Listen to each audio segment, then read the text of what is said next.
Bom, pessoal, sejam muito bem-vindos de volta. Eu sou o Dr. Bruno Machado, médico pela Universidade de São Paulo, e hoje eu vou falar para vocês sobre a bulimia nervosa, dando continuidade ao assunto transtornos alimentares, que a gente começou com o vídeo de anorexia nervosa.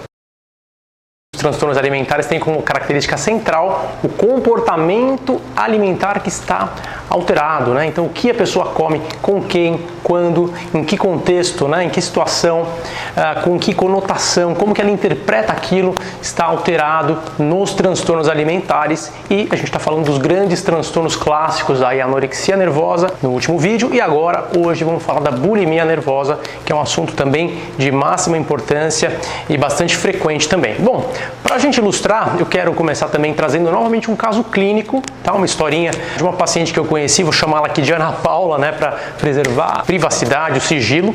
A Ana Paula é uma paciente que eu conheci no meu consultório em 2009, já 10 anos atrás, uma das minhas primeiras pacientes, e ela era uma pessoa muito extrovertida, muito legal, muito gentil. Ela era bastante comunicativa, tinha muitas amigas, tinha namorado, tinha as questões de relacionamento dela, né, como todo mundo tem, né, e ela realmente, no momento de término de namoro, ficou um pouquinho insegura. Ela achou que ela estava um pouquinho acima do peso, eu nem saberia dizer se estava realmente acima, mas ela cismou que estava. Uma amiga dela também achou que ela estava um pouquinho acima, que ela tinha ganhado 2 quilos no último ano, e ela começou a realmente ficar desconfortável, insegura com aquela situação. Tinha sido um término de namoro bastante traumático, bastante sofrido, e ela decidiu que iria fazer jejum, que ela iria não tomar café, não almoçar, o máximo que ela pudesse. Ela começou a restringir a sua alimentação para tentar perder peso. E o que começa a acontecer é que ela, muito ativa já, 20 e poucos anos, estava na faculdade, uma vida bastante movimentada, gastando muita energia nos estudos, trabalhava também, e ela começou a perceber que quando ela chegava em casa, ela perdia totalmente o controle da alimentação, e ela tinha que comer muito. Em cerca de 1h30, 2 horas, ela era capaz de comer uma quantidade enorme de alimentos. Ela era capaz de comer o jantar que a mãe dela preparava, depois ela ainda tinha vontade de comer uma lata de leite condensado, ela tinha vontade de comer uma barra de chocolate inteira, depois tomava Coca-Cola. Ela realmente comia muito, muito, muito em cerca de 2 horas, e isso a deixava desesperada, porque ela queria emagrecer e começou a perceber que isso estava acontecendo todos os dias da vida dela. Todo dia acontecia isso. No dia seguinte ela não comia, ela acordava já se sentindo mal, culpada porque comeu muito na última noite, e no dia seguinte, novamente, não vou comer, vou seguir o meu dia sem me alimentar, vou tentar restringir ao máximo a minha alimentação. Chegava à noite, ela novamente comia daquela maneira intensa, né? Isso que acontecia com ela à noite é o que a gente chama de crise bulímica, né? Crise bulímica, a palavra bulímica, né? Se a gente buscar aí a origem dessa palavra, significa comer um boi, né? Uma crise de comer um boi, é uma coisa muito, muito intensa, uma alimentação totalmente fora do padrão habitual de um indivíduo, e, evidentemente, a sensação de culpa, de fracasso, de frustração, e o risco que isso trazia à saúde dela. E risco por quê? Por que isso trazia um risco? Porque num dado momento ela se sentia empachada, com o estômago cheio, e ela decidia que ela tinha que vomitar, induzir vômitos. Ela começou a acreditar que aquilo era a forma de resolver o problema, né? Num primeiro momento, o vômito foi visto até como uma situação desconfortável, de mal-estar, mas aí ela pensou que aquilo fosse bom. Olha, por outro lado, eu não vou absorver esses alimentos. E o que ela fazia? No dia seguinte, ela novamente não se alimentava, chegava à noite, tinha compulsão, induzia os vômitos de novo, aí de maneira intencional, de maneira proposital, e novamente, no dia seguinte, não comia, né? E ficava nesse ciclo por alguns meses já, até que ela começou a perceber que isso estava fora do normal, que ela precisava de ajuda. Ela estava sofrendo, ela estava se sentindo culpada, ela ficava ansiosa, ela começou a ter alguns sintomas depressivos, e ela percebeu que os dentes dela já estavam sofrendo algumas alterações. O dentista dela observou isso. Ela percebeu que a garganta estava sempre corroída com ácido, né? As mucosas desconfortáveis, e ela começou a ficar extremamente preocupada. porque também ela percebeu, quando ela passou num clínico geral, que o potássio dela estava alterado. Ela também tinha tido algumas cáries nos dentes, a mão dela estava sempre machucada por ela colocar a mão dentro da boca e o dente escoriar a pele. Ela começou a ter alguns sinais de desnutrição também, porque ela começou a emagrecer, começou a perder cabelo, a pele começou a ficar ressecada com algumas manchas vermelhas, enfim, tudo que ela não queria, né? Ela estava preocupada com a imagem dela e ela se viu ali naquele momento diante de uma imagem adoecida. O que a gente tem que aprender com esse quadro é que, novamente, nós estamos diante de um ciclo vicioso, um ciclo de comportamento que não se sustenta, que não para em pé e que precisa ser compreendido. Aqui a gente tem que dar uma dica muito simples, que é buscar uma alimentação, um comportamento alimentar regular, equilibrado. Eu vou mostrar para vocês aqui no quadro como é o ciclo vicioso que acontece na bulimia nervosa. O que foi que aconteceu com ela, né? Primeiramente, ela começou a fazer restrição alimentar. Restrição. Começou a segurar os alimentos, ela não queria comer, pulava o café, pulava o almoço, pulava o jantar. Após a restrição, passavam-se algumas horas e na parte da noite, claro, o organismo é inteligente, ele tem mecanismo, ele tem sinalizações que percebem, opa, tem alguma coisa acontecendo aqui, eu estou sendo consumido, meu corpo está sendo desfeito, eu preciso comer. O cérebro da gente tem esse sinal, né? Tem toda uma conexão entre o nosso sistema digestório, nosso sistema nervoso central, enfim, uma série de vias complexas, não precisamos entrar nesse mérito aqui, mas que sinalizam isso para o sistema nervoso. O que acontece? Vem uma fome muito intensa, uma fome descomunal e existe o que a gente chama de compulsão. Né? Aqui, a crise bulímica. Comer um boi, né? Essa palavra bulímica significa isso, né? Em pouquíssimo tempo, 1h30, 2 horas, uma ingesta de uma grande quantidade de alimentos. E qual é a consequência? Bom, sentimento de culpa, sentimento de frustração, né? E existe ali a purgação. A purgação, né? Indução de vômitos e realmente algo extremamente perigoso, né? No sentido de alterações gástricas, esofágicas, você pode ter lesão até no fundo do estômago, levando a sangramentos, alterações no intestino grosso, como fecalomas, que é uma coisa que pode ser grave, né? A gente vê uma série de complicações orais, enfim, desnutrição, uma série de problemas, inclusive cardiológicos, que são os mais perigosos por conta da purgação, né? E novamente aqui se fecha o ciclo. Como é que se fecha o ciclo? A restrição. E a restrição, novamente, que vai levar à compulsão. Por quê? Porque o corpo sabe, né? Como é que a gente quebra esse ciclo aqui? Qual é o ponto onde a gente pode quebrar esse ciclo vicioso? É aqui, ó. É aqui, gente. Restrição. O problema é aqui. Se a gente conseguir estabelecer uma alimentação regular aqui, não teremos mais o estímulo para a compulsão. Não precisará ter a purgação.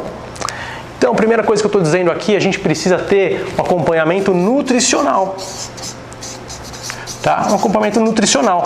É a primeira coisa que a gente precisa ter. Um cuidado clínico de uma paciente com bulimia nervosa. Além disso, quais as outras ferramentas que são importantes? A psicoterapia, né, uma psicóloga, tanto individual quanto familiar, idealmente é importante, né, porque a alimentação, ela muitas vezes começa em casa, os hábitos, então engajar a família nesse cuidado é importante, sim.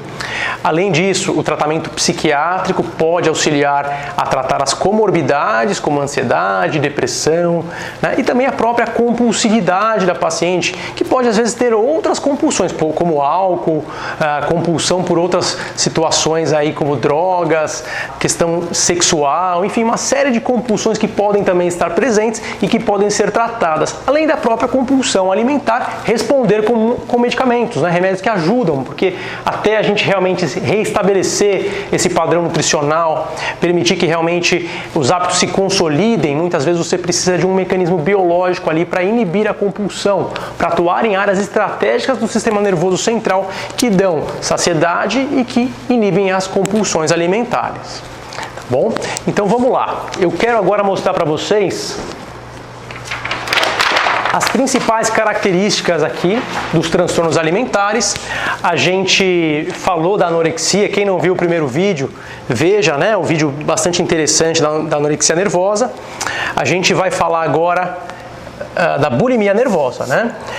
Quais são as principais características, para a gente recapitular o que a gente falou aqui e aprofundar também um pouquinho o assunto, e a comparação com a anorexia, né?